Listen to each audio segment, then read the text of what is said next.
Obrigada, Felipe. Ricardo, boa tarde, bem-vindo aqui à BMC News. Tem várias perguntas para você aqui no chat que eu estou monitorando. Tem duas sobre bancos, do Alexandre e do Renildo. O Alexandre pergunta, ele fala, boa tarde, Ricardo, você acredita que os bancões podem surpreender com a retomada da economia, além do aumento da Selic? E o Renildo pergunta, Ricardo, e o nosso Banrisul? Tô achando ele andando de lado, é isso mesmo?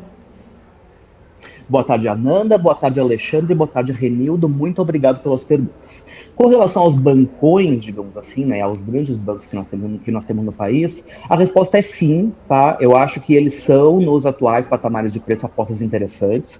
Eu acho que eles podem se beneficiar tanto da questão do ciclo de alta da Selic, que vai ter impacto principalmente nos resultados de tesouraria dessas instituições. Talvez a gente tenha algum espaço ali para recomposição de spreads, e principalmente, independentemente de alta de Selic, eu acho que a partir do momento que nós tivermos um movimento mais consistente de recuperação de atividade econômica, esses bancos devem apresentar melhores resultados, tanto do ponto de vista de expansão de carteira de crédito, quanto expansão de receita com serviços.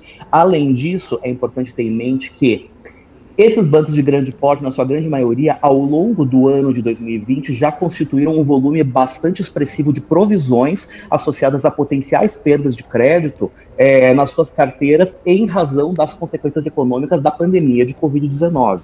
De forma que, à medida que nós tivermos uma recuperação, ainda existe a possibilidade dessas provisões acabarem se mostrando excessivas em relação ao efetivo desempenho macroeconômico do país e, consequentemente, existe ainda a possibilidade da gente ver algum nível de reversão de provisões.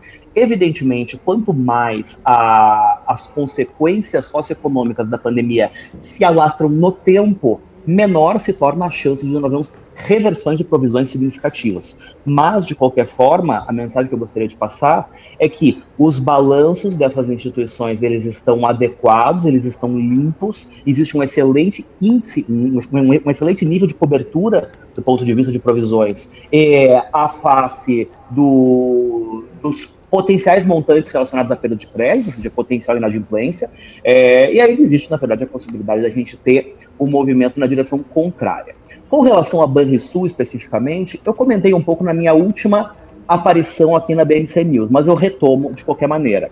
Eu acho que o Banrisul, ele reúne nesse momento algumas condições que são bastante interessantes. A primeira delas é a seguinte: o mercado teve um pouco de medo ao constatar que, ao contrário dos demais bancos que eu acabei de exemplificar, o Banrisul não constituiu provisões adicionais em montantes expressivos ao longo do ano de 2020. Por conta disso, emergiu a preocupação de que uma eventual deterioração adicional da atividade econômica pudesse se traduzir em uma necessidade de registrar perdas acima do que eles têm atualmente coberto, exatamente em um momento no qual os demais bancos, por terem constituído provisões lá atrás, estariam retomando, né, dando continuidade ao seu processo de melhora de rentabilidade. Ou seja, o Banrisul poderia seguir na direção contrária. A minha preocupação com isso é relativamente baixa, principalmente em função do perfil da carteira de crédito do Banrisul. A maior parte da carteira de crédito do Banrisul está associada a crédito consignado, que pela sua própria natureza é uma modalidade de crédito cujo risco para a instituição é substancialmente menor. O risco da carteira de crédito do Banrisul é substancialmente inferior à carteira, sei lá, do Bradesco, do Itaú, do Santander, pelo menos na minha visão. Outro ponto que cria um pouco de preocupação no mercado diz respeito à renegociação que está em curso com relação à exclusividade do Banrisul na operação da folha de pagamento do funcionalismo público estadual do Rio Grande do Sul. Esse contrato, que foi firmado lá em 2016, pelo qual o Banrisul pagou aproximadamente R$1,5 bilhão, se bem me recordo, ele agora está sendo objeto de renegociação. E existe uma preocupação a respeito da possibilidade de o Estado do Rio Grande do Sul, enquanto acionista controlador e ao mesmo tempo parte relacionada, possa, em teoria, forçar termos de contrato que não sejam do melhor interesse dos minoritários. Esse também é um risco que, na minha opinião, é baixo, em função do histórico do acionista controlador no trato com o banco. A gente não teve, ao longo dos últimos anos, episódios significativos de ingerência na gestão da instituição ou qualquer coisa do gênero.